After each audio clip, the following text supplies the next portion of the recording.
प्रिय बच्चे, मैं राम सुधीर सिंह वंदना शिक्षण संस्थान कुंडवा चैनपुर से आप सभी 10वीं वर्ग के बच्चों को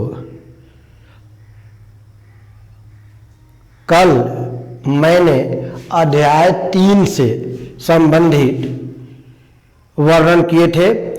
3 से संबंधित ज्ञान मैंने दिया था, कथा कहा था, जो अलस कथा था। अलस कथा में हमने बतलाया था कि वीरेश्वर मिथिला के राज दरबारी कवि थे जो आलसियों को भोजन दिला दिया करता था। एक बार आलसियों की जांच के लिए राजमंत्रियों सहित वीरेश्वर जाकर जो है आलसियों के झोपड़ियों में आग लगा दिया।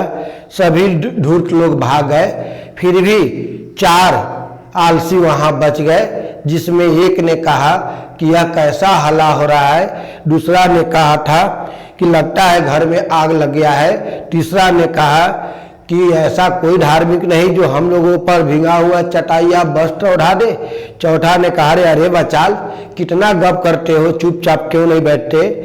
अंत में जो है आलसियों को जो है झोपड़ी से जो है केस पकड़कर बाहर किया गया और इस पर बतलाए थे कि सत्य ही कहा गया है कि माँ के सिवा बच्चों का कहीं गति नहीं होता, पति के सिवा जो है न पत्नी की गति नहीं होता, और आलसियों की जो है दयावानों के सिवा कारुणी के सिवा कहीं गति नहीं होता।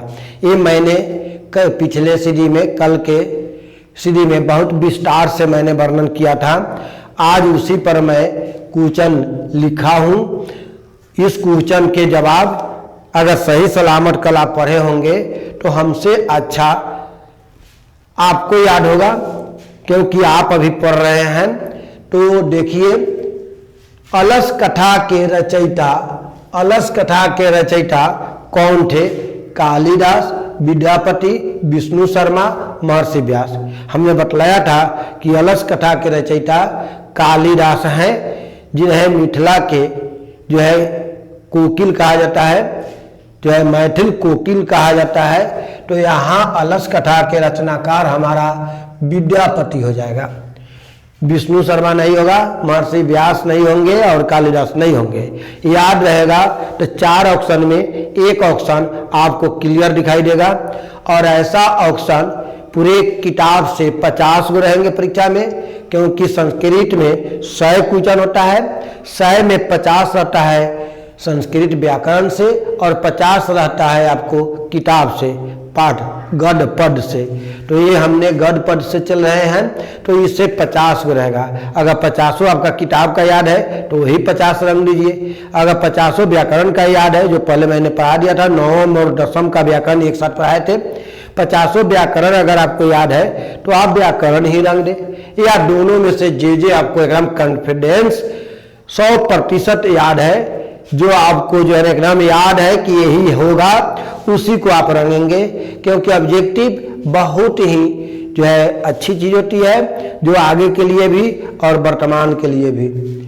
अलस कथा पाठ कहाँ से लिया गया है हमने पढ़ाया था कि, और आपको याद होगा अगर पढ़े होंगे तो बच्चे, आपको याद होगा कि जो है अलस कथा पुरुष परीक्षा से ली गई है, अग्नि परीक्षा से नहीं। तो अलस कथा पुरुष परीक्षा से ली गई है, क्योंकि इसमें पुरुष की परीक्षा ली गई है, आलसियों की परीक्षा ली गई है उसके घरों में आग लगाकर। प्यारे बच्चे, अगला क्वेश्चन है मेरा, वीरेश्वर कौन था? वीरेश्वर कौन था? तो कल भी मैंने बतलाया, आज भी मैंने बतलाया कि वीरेश्वर जो है मिथिला के जो है मंत्री थे। वीरेश्वर मिथिला के क्या थे? तो मंत्री थे। वीरेश्वर मिथिला के मंत्री थे। मिथिला का मंत्री कौन था? अब वही उलट कर पूछा गया है। तो प्यारे बच्चे, मिथिला के मंत्री जो है वीरेश्वर थे। धर्मवीर नहीं था, कर्मवीर नहीं था, बुद्धि वीर भी नहीं था। मैथिल कवि कौन था? प्यारे बच्चे, मैथिल कवि कौन है?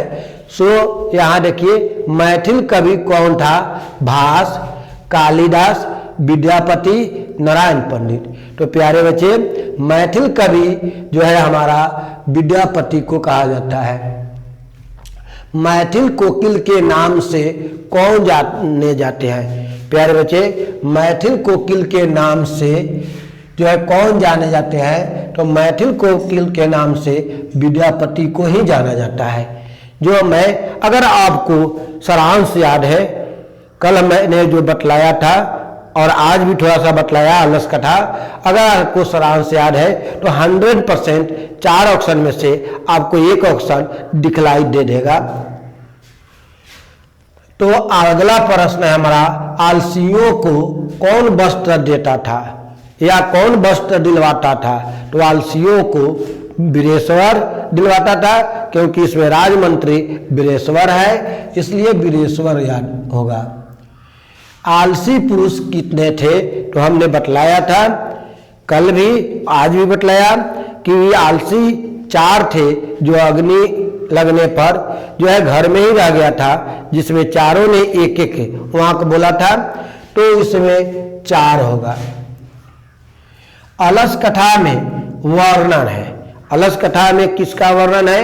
देवताओं के गुण के, कि लोगों के गुण के, या किसकी? पशु की कि पंछी की? तो मानव की।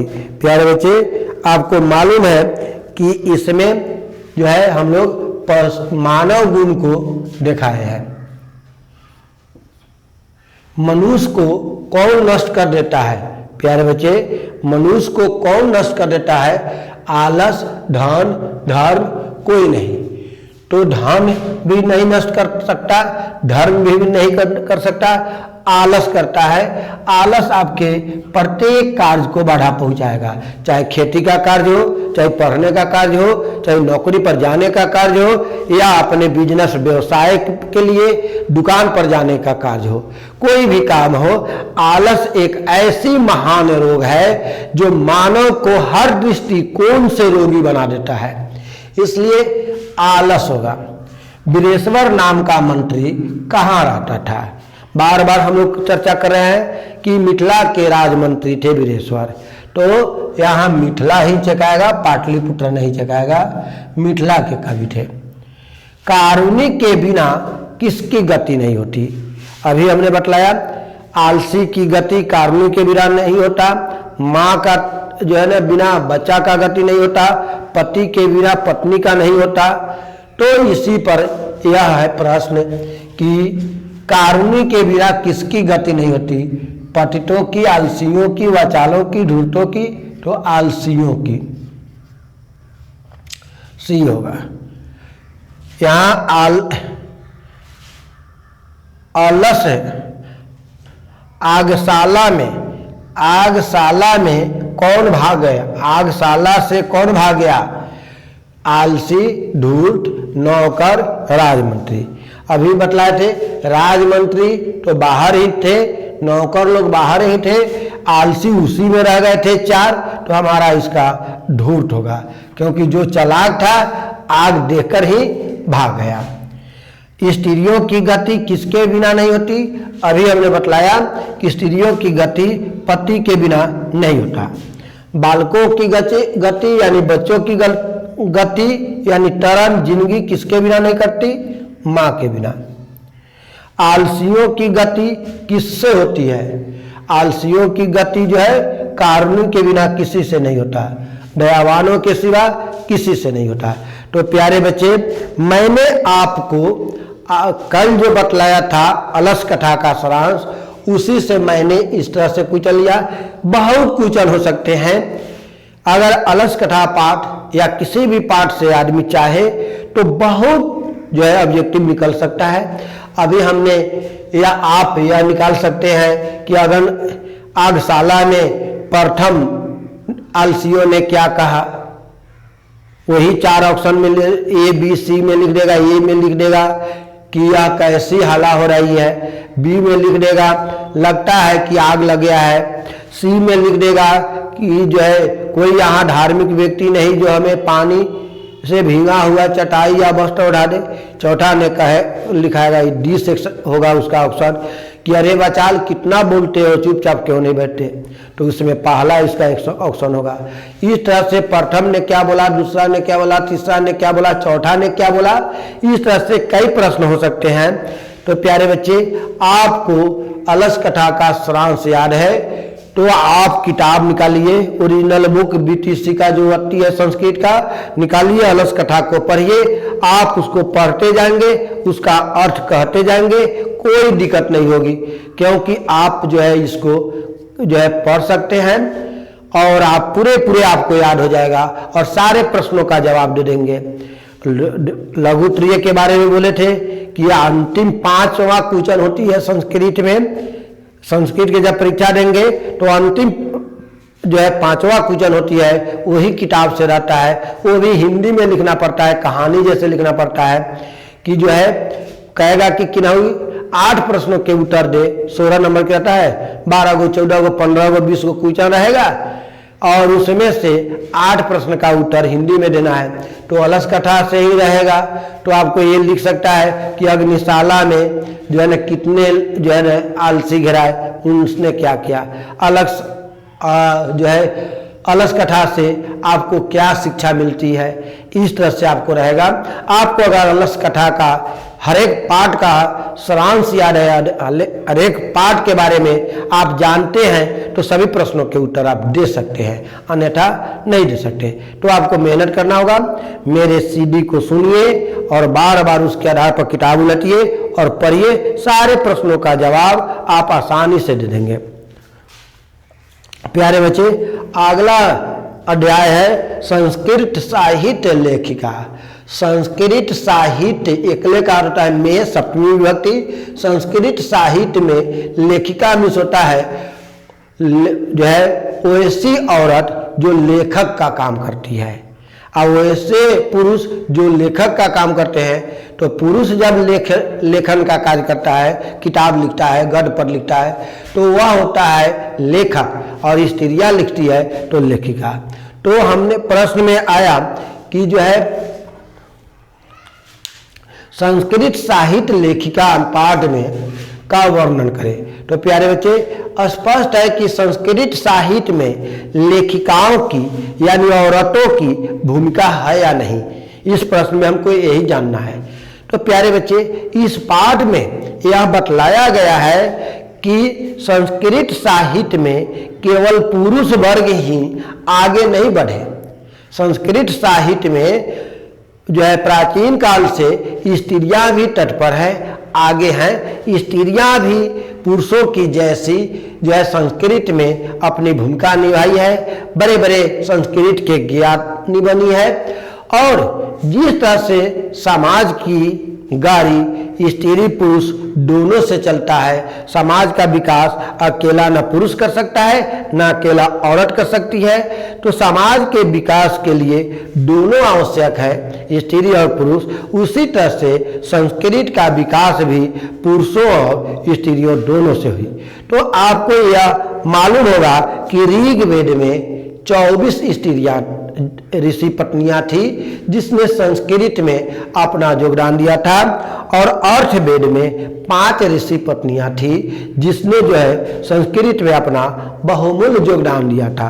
तो प्यारे बच्चे, याज्ञवल्क्य की पत्नी मैत्रेयी थी जो है संस्कृत में अपना बहुमूल्य जो है योगदान की थी।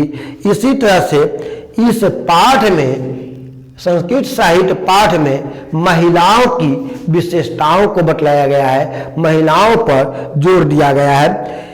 प्यारे बच्चे, समाज की गाड़ी में आगे बढ़ाने में, संस्कृत को आगे बढ़ाने में, संस्कृत साहित्य को लिखने में छामा राव भी कम प्रसिद्ध नहीं है। छामा राव भी जो है ऐसी लेखिका थी जो संस्कृत में अपना योगदान बहुत ही आगे दी। इसी प्रकार से आपको शंकर चरितम का रचनाकार छामा राव थे। इसमें अधिकांशतः नाम को ही पढ़ना है, कहानी कोई नहीं है, कथा नहीं है, अलस कथा जैसे, कर्मवीर कथा जैसे कि आपको याद हो जाएगा, नाम याद करना होगा।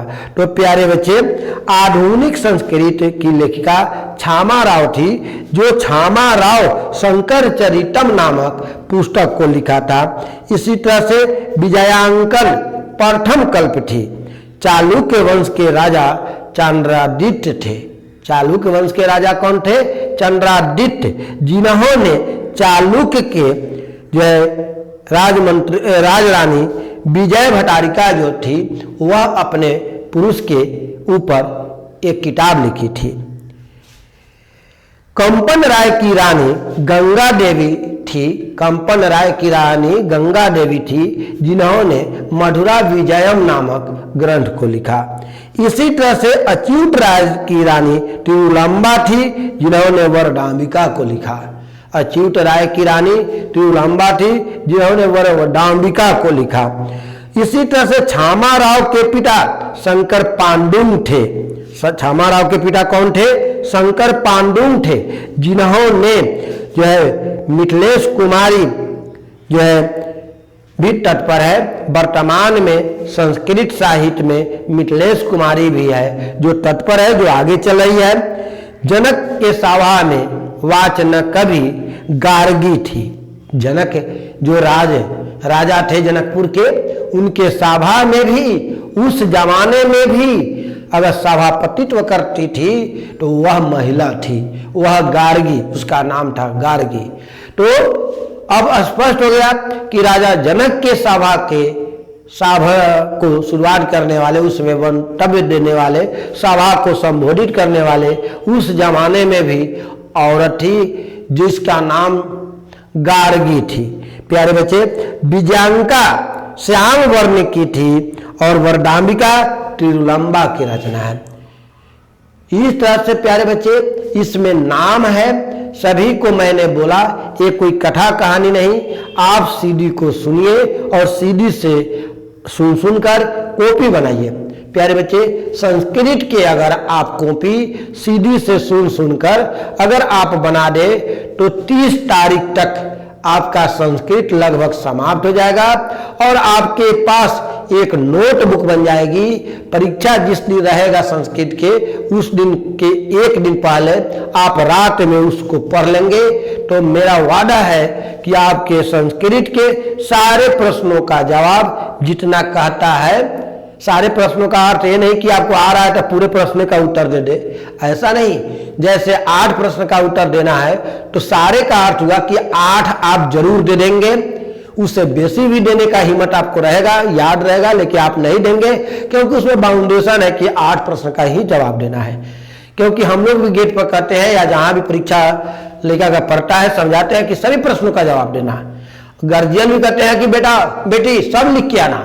सब लिखने का अर्थ नहीं है कि जितना क्वेश्चन है सबका जवाब दे देंगे, नहीं, उसमें जो निर्देश है उतना का जवाब देना सबका जवाब कहलाता है। तो प्यारे बच्चे, मैंने आज आपको जो है तीसरा पाठ का अलस कथा का प्रश्नोत्तर बतलाया और चौथा पाठ संस्कृत साहित्य का जो है ना मैंने जो है वर्णन किया। संस्कृत साहित्य का वर्णन आज रात में आप पढ़ेंगे, किताब उलट कर देखेंगे। कल फिर मैंने इसी तरह से प्रश्न डालूंगा संस्कृत साहित्य लेखिका का और आशा करता हूं कि आप सारे प्रश्नों का जवाब, जैसे इधर ऑप्शन लिखा हुआ था, मेरे बतलाने से पहले आपका ऑप्शन तैयार हो जाएगा कि यही होगा। देखते हैं कि सर किसको टिक लगाते हैं और पक्का अगर आपका और मेरा दोनों अगर मिल गया तो वो ऑप्शन सही माना जाएगा। तो प्यारे बच्चे, आप पढ़ें। अगर पढ़ाई अच्छी लग रही है तो इस चैनल को बरकरार रखने के लिए सब्सक्राइब कीजिए और दोस्तों से कराइए और दोस्तों में शेयर कीजिए और लाइक कीजिए। जय हिंद।